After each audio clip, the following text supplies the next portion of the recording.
Hello friends, હું makeup artist Naina Boricha જે તમારા માટે રોજ રોજ નવી ટિપ્સ લઈને આવું છું. મેકઅપની ટિપ્સ લઈને આવું છું, પછી તમારા સ્કિનની પણ ટિપ્સ આપું છું. આપણે આગળના વિડીયોમાં કન્સીલર પેલેટ કઈ યુઝ કરવી એના વિશે મેં તમને નોલેજ આપ્યું હતું. ઘણા લોકો પૂછતા હોય છે કે અમારે કયું કન્સીલર યુઝ કરવું, તો મેં એના માટે તમને એક પેલેટ સજેસ્ટ કરી હતી જે અફ્રેઝાની હતી કે ઓલ ઇન વનની પ્રોડક્ટ છે, જે તમારે કન્સીલર પ્લેટમાં બધું આવી જાય છે. મેં તમને એ પેલેટમાં સમજાવ્યું હતું કે એમાં કન્સીલર પેલેટમાં આપણે કન્સીલર આવે છે, ફાઉન્ડેશન આવે છે, કંટોર આવે છે અને બ્લશર આવે છે. તો આ પેલેટને તમે ગરમીમાં યુઝ કરો ત્યારે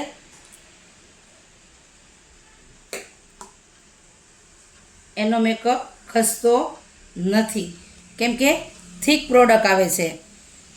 હવે આની આ પ્રોડક્ટ તમારે જ્યારે વિન્ટરમાં યુઝ કરવી હોય તો વિન્ટરમાં શું એડ કરવું, કયા ડ્રોપ્સ એડ કરવા, એ હું તમને આજે બતાવું છું. તો એના માટે મિકીઝીમિયાના ડ્રોપ્સ આવે છે. આ ડ્રોપ્સ યુઝ કરવાથી પણ તમારો મેકઅપ ખૂબ લોંગ લાસ્ટિંગ થાય છે.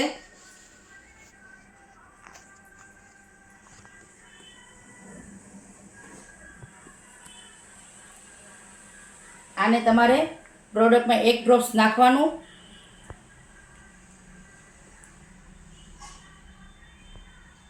આ રીતે તમારે મિક્સ કરી અને તમે વિન્ટરની સિઝનમાં યુઝ કરી શકો છો. અને તમારે યુઝ પણ ઝડપથી થશે અને બ્લેન્ડિંગ કરવામાં પણ તમને ખૂબ સરળતા રહે છે. એટલે આ પ્રોડક્ટનો તમે મેજિક ડ્રોપ સાથે વિન્ટરમાં યુઝ કરી શકો છો. અને આ પેલેટનો જે તમે યુઝ કરો છો તો તમને ખ્યાલ આવશે કે તમારો મેકઅપ કેટલો લોંગ લાસ્ટિંગ થાય છે. એટલે વિન્ટરમાં પણ આનું કામ ખૂબ જ સારું છે. Thank you પ્લેઝા.